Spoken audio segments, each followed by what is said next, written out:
السلام علیکم ویورز، آج کا پہلا سوال بڑا انٹرسٹنگ ہے، بڑا مزے کا خیز ہے، ہنسی بھی آتی ہے، اس پہ رونا بھی آتا ہے۔ لاہور سے نور الحسن صاحب نے لکھا ہے، آدھے میرے ہم نام ہیں تو میرے پاس تو نور نہیں، لے دے کے صرف سوائے اندھیرے کے ہے ہی کچھ نہیں۔ سوال ان کا بہت عجیب و غریب ہے۔ وہ کہتی ہیں جی مریم نواز کہتی ہیں، وہ کہتے ہیں کہ مریم نواز کہتی ہیں کہ آپ کا دریا عبور کر کے وزیر اعلیٰ پنجاب کے عہدے تک پہنچی ہوں، کیا واقعی ایسا ہی ہے؟ اور اگر محترمہ نے آگ کا دریا عبور کیا ہے تو عمران خان اور دیگر پی ٹی آئی قیادت نے کیا جک ماری ہے؟ اب نور الحسن صاحب، آپ کے اس سوال میں اس کا جواب بھی موجود ہے۔ ان کو پتہ ہی نہیں بیچاروں کو کہ آگ کا دریا ہوتا کیا ہے۔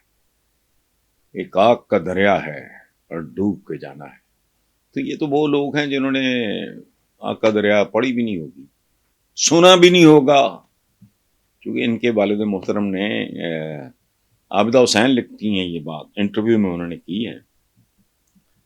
انہوں نے کہا کہ ایک دفعہ جب پتہ نہیں ان کی حکومت گری تو میں گئی، وہ کیا اسے کہتے ہیں، مطلب افسوس کرنے یا جو بھی کہہ لیں آپ اس کو، تو وہ کہتی ہیں کہ باتوں باتوں میں نے کہا کہ میاں صاحب کو جونج بھی راما اوکھیا سن، کچھ گل وچ غمدا توق بھی سی، کچھ شہر دے لوگ بھی ظالم سن، کچھ مینو مرن دا شوق بھی سی۔ تو عابدہ حسین کہتی ہیں میاں صاحب آگے سے پوچھتے ہیں کہ بی بی یہ تسی لکھی ہے؟ تو کہتی میں حیران رہ گئی، میں نے کہا جی نہیں، یہ تو منیر نیازی صاحب نے لکھا ہے۔ تو کہتے ہیں یہ کون ہے؟ سو جہاں علم و فضل کا یہ حال ہو وہاں آگ کا دریا کا لفظ کا استعمال کرنا تو وہ ٹھیک ہے۔ اس لیے آپ بھی، اللہ نے دو کان اسی لیے دیے ہیں کہ اس طرح کی بات سنائی دے، ادھر سے سنو ادھر سے نکال دو۔ نیکسٹ ہیں جی آسن شاہ ہیں لاہور سے، وہ کہتے ہیں جی پی ٹی آئی رہنما سینیٹر حامد خان کہتے ہیں کہ اگر عمران خان ڈیل کر کے رہا ہوئے تو اس سے ان کی سیاست کو شدید نقصان پہنچے گا۔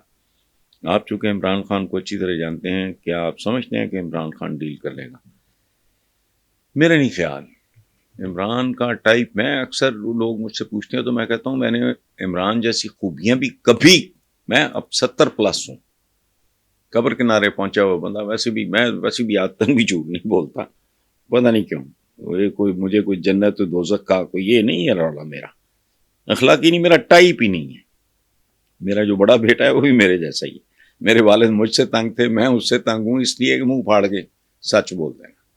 اچھا، تو ڈیل کر کے اس کا، اچھا میں نے عمران کے بارے میں یہ بات بہت سے لوگوں کے ساتھ شیئر کی ہے کہ میں نے ویسی خوبیاں بھی کسی میں نہیں دیکھی، کسی میں نہیں دیکھی۔ اب یہ ایک 72 سالہ بوڑھا یہ بات کر رہا ہے تو مذاق نہیں ہے، پوری دنیا دیکھی ہے، بے شمار لوگوں سے ملے ہیں، پاکستان کا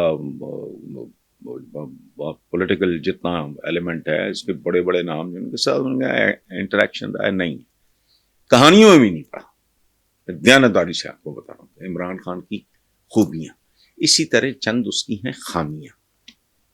اچھا، اس کی چند خامیاں ایسی ہیں جن کو آپ خوبیاں بھی کہہ سکتے ہیں، اور اس کی چند خوبیاں ایسی ہیں جن کو آپ چاہیں تو خامیاں بھی کہہ سکتے ہیں۔ تو ڈیل چھیل والا تو کھاتا کوئی نہیں، ٹھیک ہے۔ چونکہ عمران کی مینٹالٹی میں ایک انگریزی جملے میں آپ کو بتاتا ہوں کہ I have a date with the history, میرا معاملہ تاریخ کے ساتھ ہے۔ تو اس طرح کے آدمی کے ساتھ ڈیل چھیل۔ دوسری بات، تازہ ترین مثال آپ کے سامنے ہے،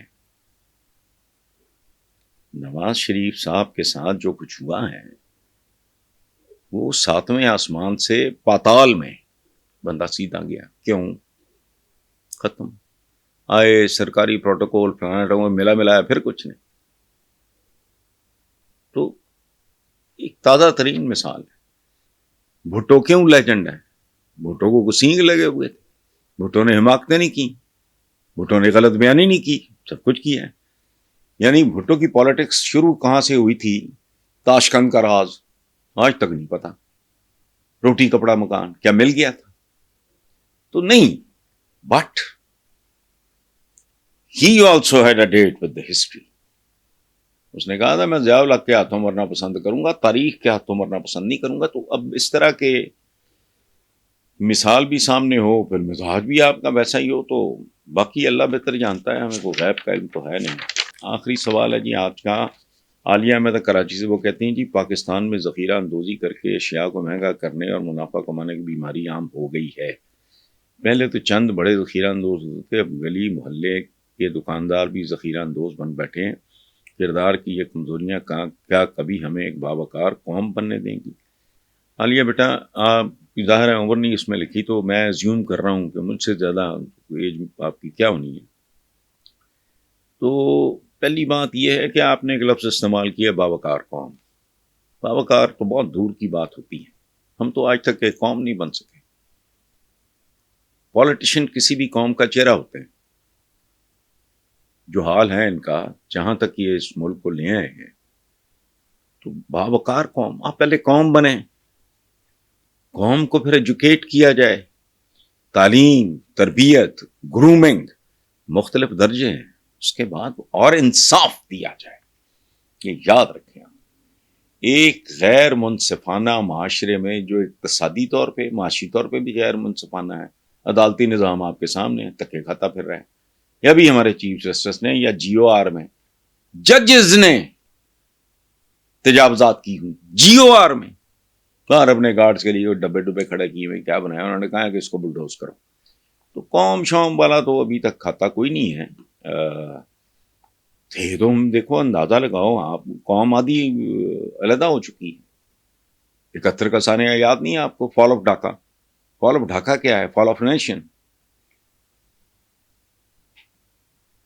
اب وہ ایک علیحدہ انڈیپینڈنٹ ملک ہے اور ہم سے بہتر ہے. یہ کیسی کمال کی بات ہے؟ ہم کہتے تھے کالے پیلے بنگالی بچے جننے کے علاوہ کام کوئی نہیں، یہ نہیں وہ نہیں. تو کیا ہوا؟ تو یہ اچھا. اگلا جملہ میں اس یقین کے ساتھ بات کر رہا ہوں کہ آپ ابھی کم سن ہو اور کم عمر ہوا. آپ نے کہا پاکستان میں ذخیرہ اندوزی کر کے اشیاء کو مہنگا کرنے اور منافع کمانے کی بیماری عام ہو گئی. ہو نہیں گئی، یہ ڈے ون سے ہے.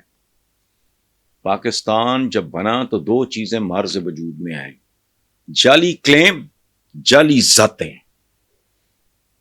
چپڑکن آتی ہے بھی، کوئی سید بن گیا، کوئی رانا بن گیا، کوئی پٹھی بن گیا، کوئی راجپوت بن گیا، کوئی شیخ بن گیا. یہ ہوا. جعلی کلیموں کی کہانی بھی سب کو پتا ہے. اس پہ ایک کتاب بھی ہے، جو اس کا نام بھول رہا ہے. تو ڈے ون سے ہے یہ.